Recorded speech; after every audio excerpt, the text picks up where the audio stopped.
rookie quarterback and not draft one in the first round. Just ask Tampa Bay. So certainly in Tampa Bay, that worked out for them awfully well. Graziano, let me start with you as far as the Deshaun Watson Carolina of it all. What do we think?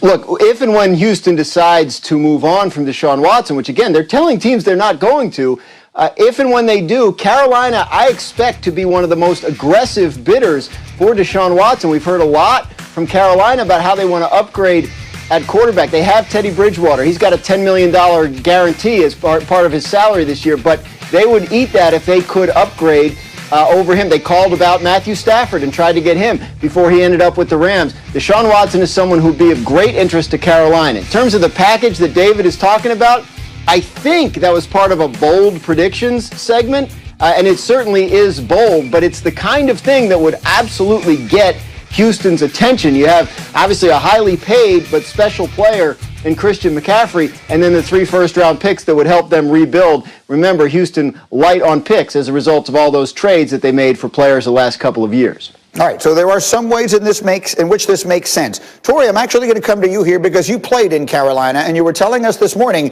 there are a lot of reasons why this move might make sense. What are those? It makes a lot of sense simply because of who the team owner is. David Tepper is a guy who made his billions, I'm about to disrespect him by saying millions, made his billions of dollars by simply being willing to take bold risks. And you think about being able to trade for Deshaun Watson, why does it make sense? Obviously, he's a top 5 quarterback, and they don't just grow on trees. On the other side of that, he went to Clemson. He's as local as he gets. So you talk about a businessman who wants to win. It's the perfect combination, adding Deshaun Watson and also exciting that fan base and getting those fans back in the stadium like they were when Cam Newton was there. Dominique, do you like it as a fit for him? Because again, Deshaun will have all the say in how this plays out because he has the no trade clause. If you're Deshaun Watson, are you thinking Carolina? Sounds pretty good to me. Yeah, I think Carolina might be a good long-term destination because I think Matt Rule is building something there, and you can trust what he and Brady are doing with that offense. But first of all, before we get into the analysis, Greeny, the check's in the mail for how you led the show. I really appreciate that. That is not true, but I'll take it. But I do think it's a great fit for Watson for a long-term situation. I don't know that it's the best immediate situation. I do, however, think that David Tepper is going to be aggressive in getting rid of or trading away Christian McCaffrey. I think sounds attractive, but if Houston's trying to rebuild their team, I'm not sure that you rebuild it around a running back, not in the modern NFL. You might want to send him back and get a 4th first-round pick. That'd be a lot more valuable to a team that doesn't expect to be good right now. How about the other side of this? How about if you're Christian McCaffrey, you just spent an entire season basically injured, but you've been the best player on that team. You're Teddy Bridgewater, and you have been pretty good. You played pretty well there, and now all of a sudden, Nick, you're hearing your name out there and all of this. What does that mean? I mean, I hate it, but it's the way of the business. I think we have Draymond Green later in the show talking about it. It is the way it happens. It's the way that you're treated, and we all expect that players are supposed to be able to compartmentalize those things. And NFL players, professional athletes are great at compartmentalizing certain things, but it's impossible not to have that seep into your mind. If they do not get Deshaun Watson, you have to come back in that locker room, be it Christian McCaffrey or Teddy Bridgewater or any other player that might be rumored to be traded. It's hard to walk back in there and feel the same when you realize that you're expendable and the team team atmosphere and the team feeling only extends as far as those locker room doors. Anybody who is outside of those doors, upstairs in particular, those guys don't look at this as a team as much as they look at it like a business. And look, the reality of the situation is, if we're going to live in an era of trade demands, that means we're going to live in an era of trades, which means we're going to live in an era of hurt feelings. And that just kind of goes with it, Torrey. What do you think of that? It's not the way the NFL has traditionally operated, but if this trade doesn't happen, then maybe Bridgewater and McCaffrey got to go back there and play there, and how's that going to work? I mean, and they'll be ready to roll. That's just the nature of this business. You're always replaceable, which is why I love this new era that the athletes are pushing for more control. Owners and teams will always do what's best for them. So as a player, you have to be willing to just suck it up and just go to work, because ultimately you have no control at the end of the day unless you want to leave. You can force your way out and you can do different things, but trade deadlines, I've been a part of trade rumors before. I've been traded before, and it hurts your feelings a little bit. I'd be a liar, especially when you actually like where you are. But that's just a part of the business, and guys have learned to just grow with the punches. All right, so we will leave that one there for the moment, but that one is worth keeping an eye on.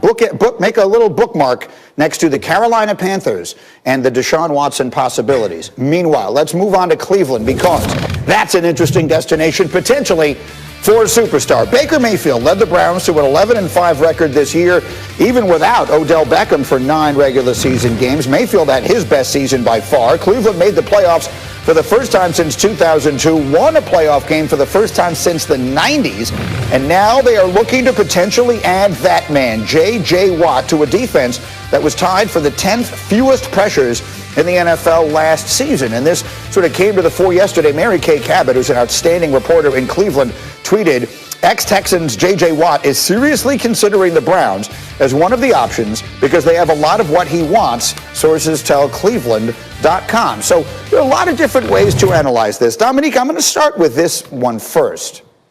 If J.J. Watt is at a stage of his life and career in which he would be ring chasing, and that's not meant in a negative way, he's made a ton of money. The one thing he hasn't done is win. It makes sense. Does Cleveland all of a sudden seem like a logical place to do that?